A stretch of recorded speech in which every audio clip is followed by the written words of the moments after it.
carry her off to his den where no one else would ever see her, would ever want her. Mine.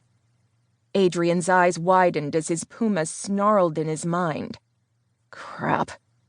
She tilted her head to the side and sort of off-center.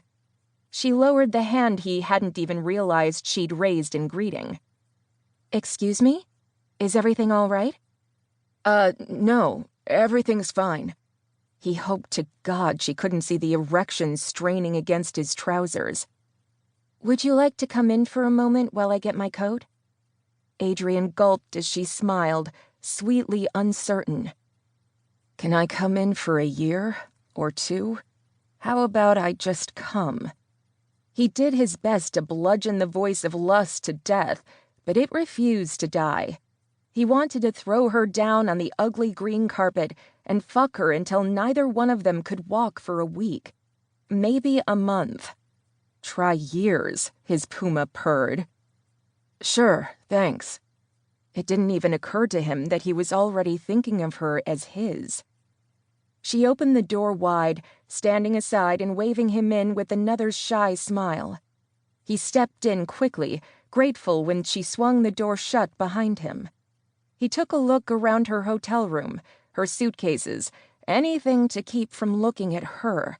Because the moment he did, he wanted to strip her bare and sink into her.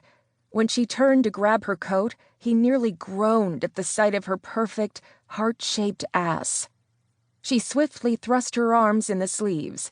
The coat swirled around her, the off-white color only emphasizing her pale loveliness.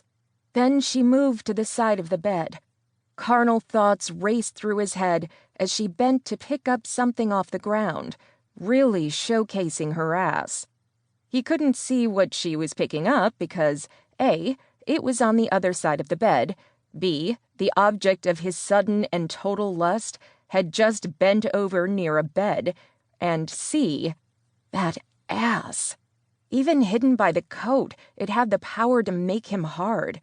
He tried not to picture her naked, but he wasn't really trying all that hard. Another moan tried to escape, and the ugly green carpet turned yellowish-brown, letting him know his eyes had shifted again. There you go, her soft voice crooned. His cock twitched in response. The stupid thing thought she was talking to him. He was surprised to see what she was talking to, although with all of the visual clues he shouldn't have been. She stepped out from around the edge of the bed, holding the harness of a seeing eye dog. She bit her lip nervously. It's okay if I bring Jerry, right? I know how some people are about dogs in their cars.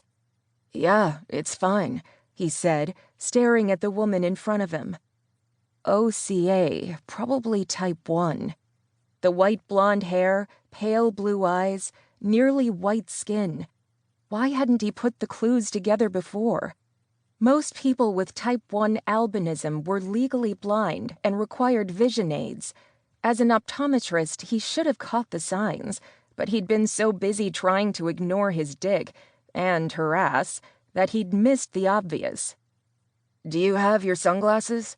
Another commonality in albinism was sensitivity to light, but some chose wide-brimmed hats instead of sunglasses, since sunglasses could impair what little vision they had. She smiled again, this one sunny and warm with a tinge of relief. Yes, they're on the dresser. She walked to the dresser, picked up a pair of black sunglasses with dark gray lenses, and put them on. There, all ready. As she walked past him, he inhaled as quietly as he could. God, she smells good, all crisp and clean, like fresh snow, with an overlay of coconut? Sunscreen, right. With the sun still in the sky, she'd need the extra protection for all that pale skin. He cleared his throat and adjusted his pants. If his cock got any harder, he'd be able to hammer nails with the damn thing. He followed her out of the hotel room and waited while she locked her door. Taking a firm grip on Jerry's lead, she held out her free hand. Without thought, he tucked it into his elbow, leading her to his car. So, you share a practice with Max?